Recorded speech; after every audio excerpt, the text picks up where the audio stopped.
What's good, YouTube? It's your man Rage King back with another one. Yes, another upload to the channel. And before we get started, actually, y'all, please go down there and hit that like button, hit that sub button, hit that share button, hit that bell for notifications if you're new. Welcome to Rebel Rage TV. This is how we do Rage and Rebels. Crown up.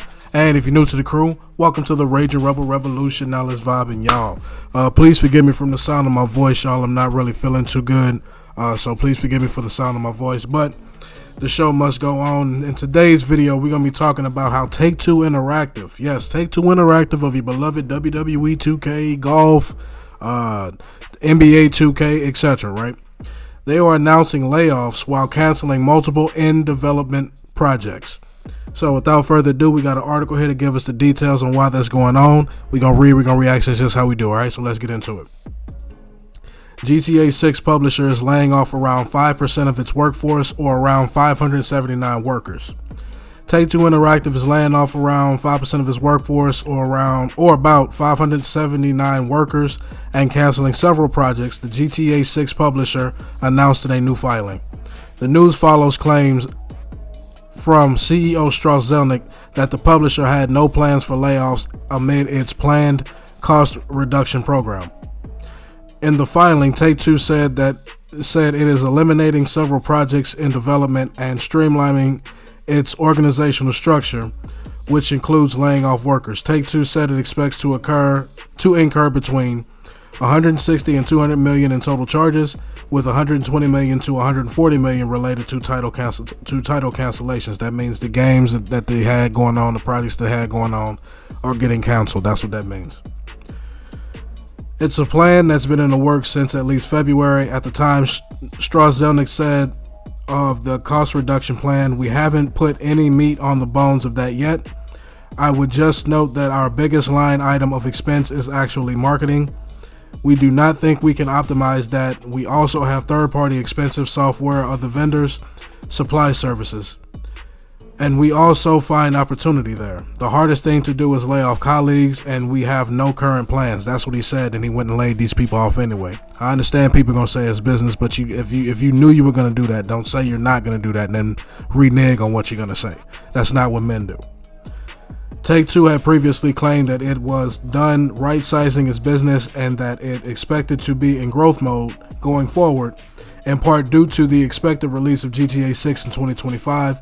Elsewhere, Take-Two recently acquired Gearbox from the Embracer Group, in the process confirming that a new Borderlands game is in development.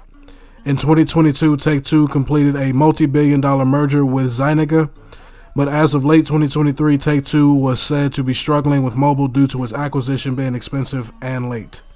In the meantime, the games industry has been racked by layoffs in 2024, impacting publishers including EA, PlayStation, Xbox, and Riot. Take-Two says its own cost reduction plan is set to be complete by December 31st, 2024, and that is the end of the article. So, y'all, with that being said, I just got to say, again, I understand it's business. I understand that unfortunate things happen. But the biggest problem that I have with this is that you're going to sit there and say, oh, well, we didn't want it to go down like, oh, we're not going to lay off anybody. We're going to, stay true to our people, stay and give them what they want. And then at the end of the day, you just go ahead and renege on everything you said you weren't going to do. That I have a problem with. Again, I get it. It's business. Sometimes you have to lay off people. Sometimes people are just going to lose their job. That's just the reality of life that we have. But don't sit there and say you're not going to do it and then you ultimately do it. That's just like if you got a homeboy, right? You got a homeboy or somebody you work with, right? And then all of a sudden, they say, hey, yeah, I'm going to let you borrow my car, or I'm going to let you hold some money. I'm going to let you borrow my car. And then it's time for them to do such things. And then all of a sudden, when it's time for it, they don't do it. Is that somebody that you really want to trust? Is that somebody that you really want to, give your all to? Is that somebody you really want to do business with? I think not. And it is unfortunate that, again, you have companies like this that, let's just be honest, during the pandemic, they overhired. And they're pretty much downsizing from the pandemic because they overhired during the pandemic, thinking that they were going to use more people than they actually did. And that is a very unfortunate situation for all that is involved. I do wish better for these people. I do hope that things get better for them going forward. You never want to hear about somebody losing their job unless they absolutely deserve it.